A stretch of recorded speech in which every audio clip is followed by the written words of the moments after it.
It's very interesting because today I've seen two separate pieces of content, completely different people talking around about the same kind of waves, should we say.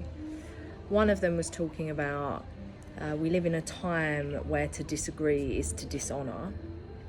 So basically someone getting triggered from someone disagreeing with them.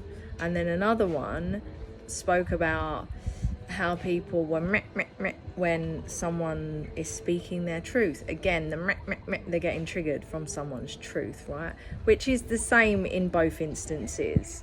And I'm listening, and I looked and I'm like, I don't live in that world.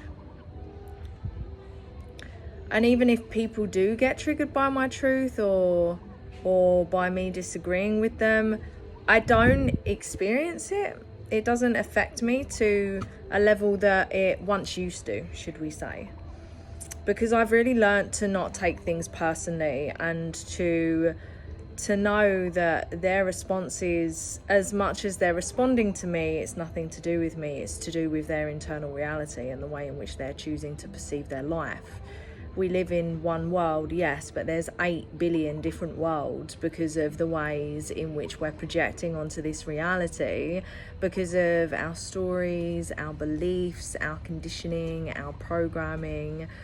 And this has been a huge journey for me to navigate personally, to not take these meh, meh, meh from people so personally, in respects to when I disagree with them or when I'm speaking my truth that's not in alignment with their truth. Because I'm not coming from a place that's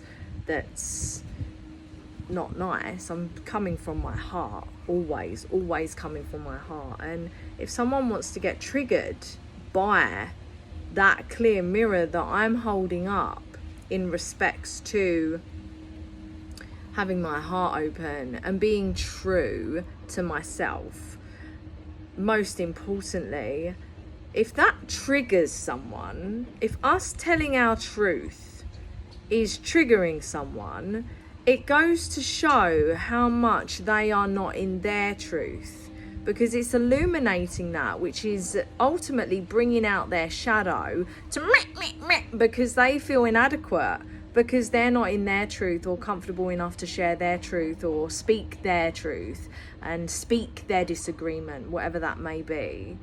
And also within this realm, when we're finding our way through this, because this was certainly a space for me of improvement, is the way in which we're choosing to communicate our truths and or our disagreements.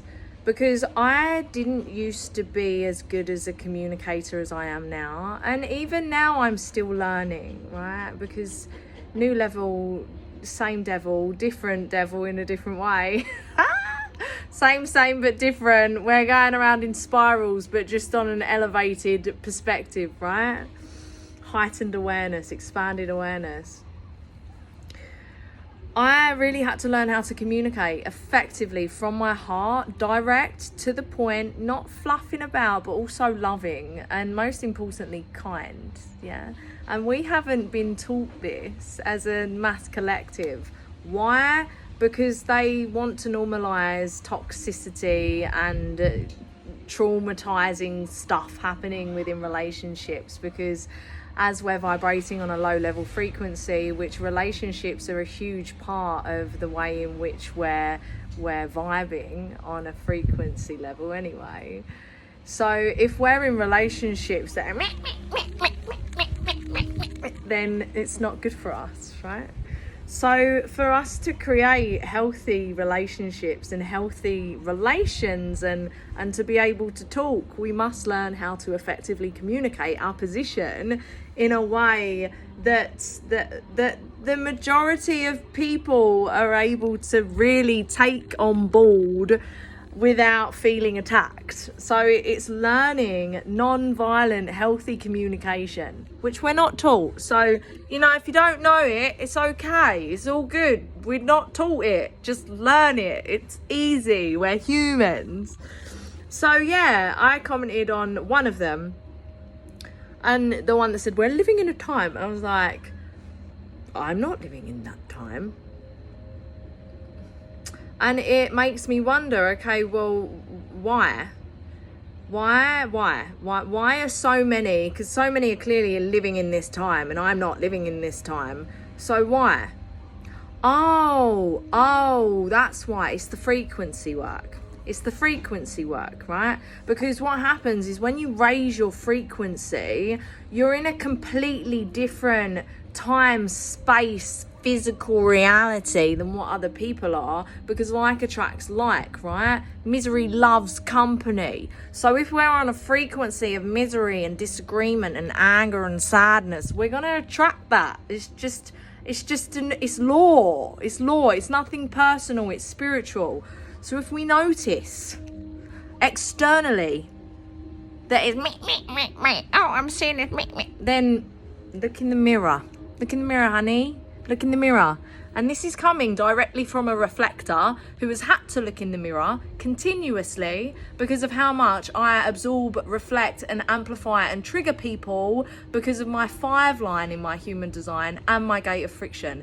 It's been a very, very intentional journey of mine to look in the mirror, to really understand myself and the parts that I have been creating in the realities that I haven't necessarily wanted to be in anymore. And I've continued to evolve and grow and spiral and basically filter out everything in my life that I don't want, like, require, feel good in. Bye, see you later. We don't want that. We come here to live a really good life. We come here to live a yummy life full of love and nourishment and excitement and yummy and surprise and all of that stuff. We didn't come here for we didn't come here for that. We came here to move and groove and learn through it and rise above, because it's all a part of this school, this earth school, that we've come here as souls having a human experience. And we learn through it and we move through it and we grow through it. We don't focus on it. It's like, all right, it's there. Oh, it's shit. What do I get to do? How do I get to change? As within, so without, right? So, yeah, it's just my thought processes on that today. Have I got anything else I want to say? No, I'm done. I see you later. Have a beautiful day. Let me know what you think in the comments, by the way.